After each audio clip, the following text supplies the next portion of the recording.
Mindset, the little known secret to growth. Now, bear with me if you're thinking, what's mindset doing in a Facebook ads course?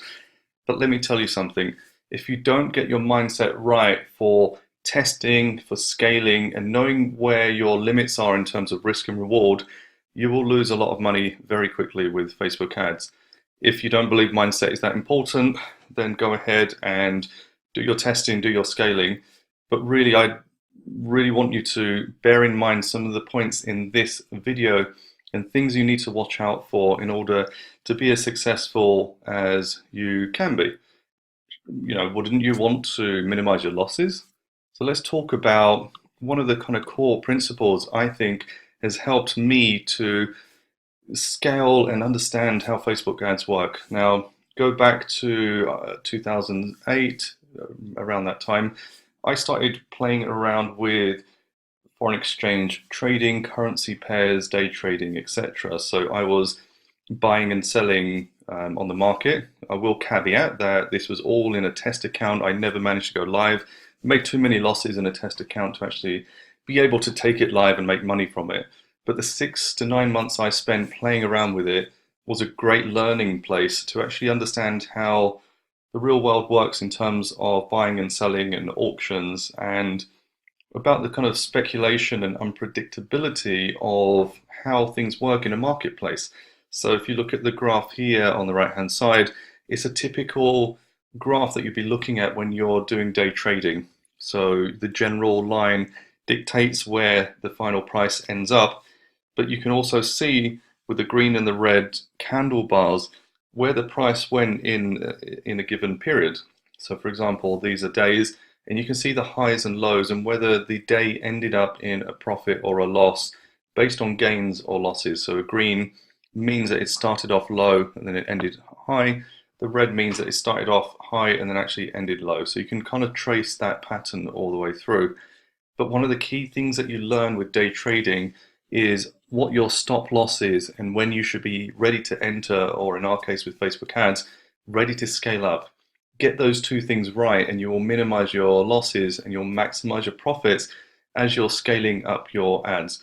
To give you an example, if you are scaling up 20% a day or duplicating ad sets, whichever strategy you choose to use, knowing when things go wrong and when to cut and when to minimize your losses makes such a difference in terms of being able to scale out confidently as well. Because you'll know if you're running a Facebook ads campaign, things go wrong, you lose confidence quite quickly as well.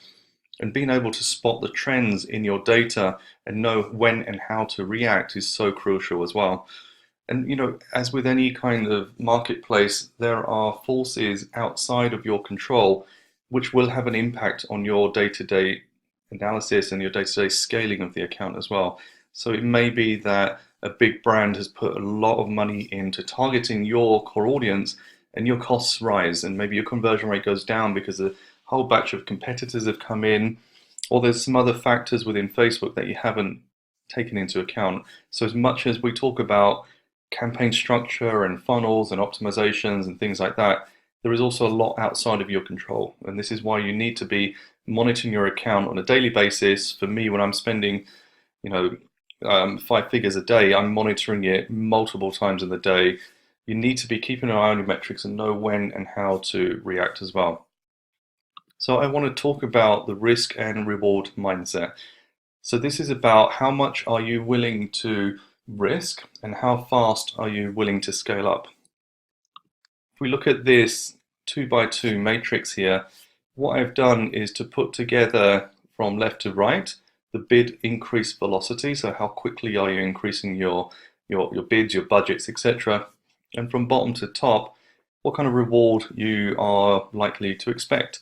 So if we look here in the bottom left, we have the low risk quadrant. So slow scale, slow reward. So let's say you're spending $10 a day, you go up to $20, maybe even $50, but you're still playing with very small spends and your kind of growth is going to be therefore limited, but it's also a safer place as well. And most people will be expected to start out here.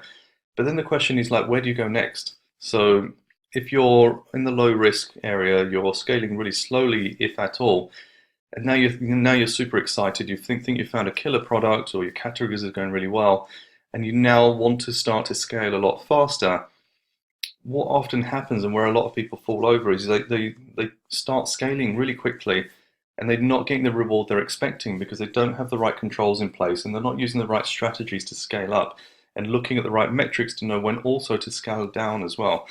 Where I like to take things is up into the top left quadrant, where you go into slow scaling comparatively, but there's also higher reward. And I'll talk about the scaling strategy and my preference for this, especially when moving from low risk to high reward. And then you've got the ultimate area that you want to play in, which is the fast scale and high reward. This is where you have the confidence in the product, the audience, the creative, your bidding strategy, your optimization, your landing page, your sales funnel, everything is working well, and now you're ready to scale a lot faster. Everyone wants to be here, but you have to decide how you're going to get there. You just can't go straight from low risk to high risk because you will, unless you're an experienced Facebook marketer, you will lose a lot of money. High risk is where I play. I know the controls that I need. I'm able to scale really quickly. I've been doing it over many, many years, and I'm comfortable doing that. It's not high risk for me because I have the controls in place, but there's also the element of if you have that lower experience, it will be high risk. So going into where you want to be playing, if you're moving up, it's moving up into the low risk and high reward area.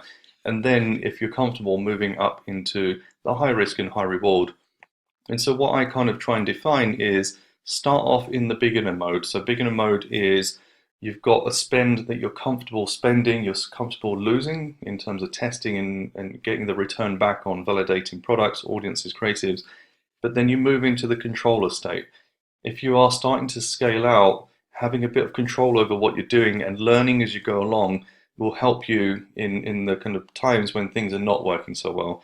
When I see people move from beginner to high roller and they're expecting the big dollars to fall in, that's when problems occur. That's when your expectation doesn't match your experience and your ability to control your spend. And that's where many of the problems happen.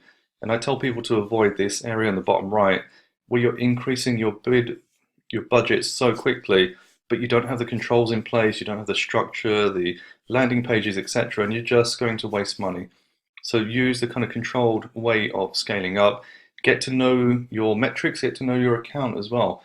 Every account, every site, they'll react quite differently. I know from managing multiple e-com stores and coaching and digital products, etc., no two accounts will be the same. There'll always be nuances, whether it's the creative or the product or the landing page or the sales process.